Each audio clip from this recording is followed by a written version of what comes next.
ოკუპირებული აფხაზეთის დე-ფაქტო საგარეო საქმეთა მინისტრის მოადგილის ირაკლი ხინთბას განცხადებით აფხაზეთის ხელისუფლება ისტორიული და კულტურული ძეგლების შენარჩუნების საკითხს დიდ ყურადღებას უთმობს.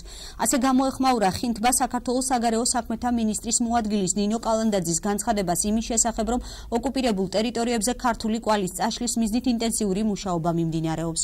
ჩვენთან ქრისტიანული არქიტექტურული ძეგლები, რომლებიც რესტავრაციას საჭიროებს, მრავლადაა და აფხაზეთი ამ ძეგლების აღდგენით დაკავდება. საუბარი არ არის არქიტექტურაში ქართულ კვალზე. საუბარია უნიკალურ არქიტექტურულ ძეგლებზე, რომელიც მე-11 საუკუნეების ცალკეულ თვითმყოფად ძეგლებს წარმოადგენს, აცხადებს ალექსანდრე ანქვაბი. ძეგლების რესტავრაციის სურვილის უკან ისტორიული ფაქტების დამახინჯების სურვილი დგას. კომენტარები პარლამენტში ანქვაბის განცხადებას მოჰყვა.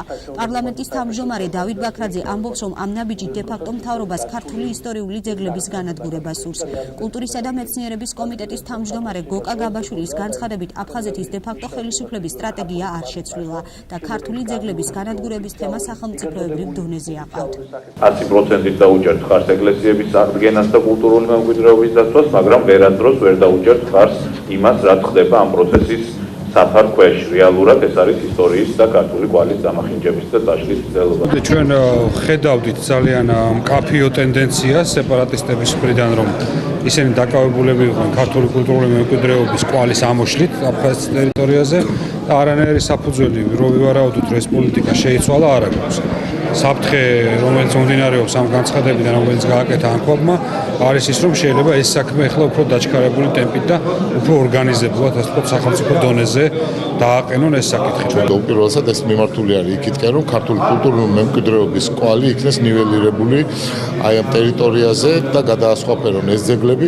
ახლა რაც შეეხება ანქვაბის ეგრეთ წოდებულ ოფიციალურ განცხადებას, ალბათ სახელმწიფო მნიშვნელობას ამოცანად იქცა ქართული კულტურული მემკვიდრეობის წაშლა ოკუპირებულ ტერიტორიებზე. დე-ფაქტო პრეზიდენტის ანქვაბის ინიციატივით აფხაზეთში არსებული ეკლესიების რესტავრაციის მიზნით ღია ტენდერი გამოცხადდა. ამის შესახებ აფხაზეთის ეკლესიის დე-ფაქტო მმართველმა მამა ბესარიონ აპლიამ უკვე ოფიციალურად გამოაცხადა.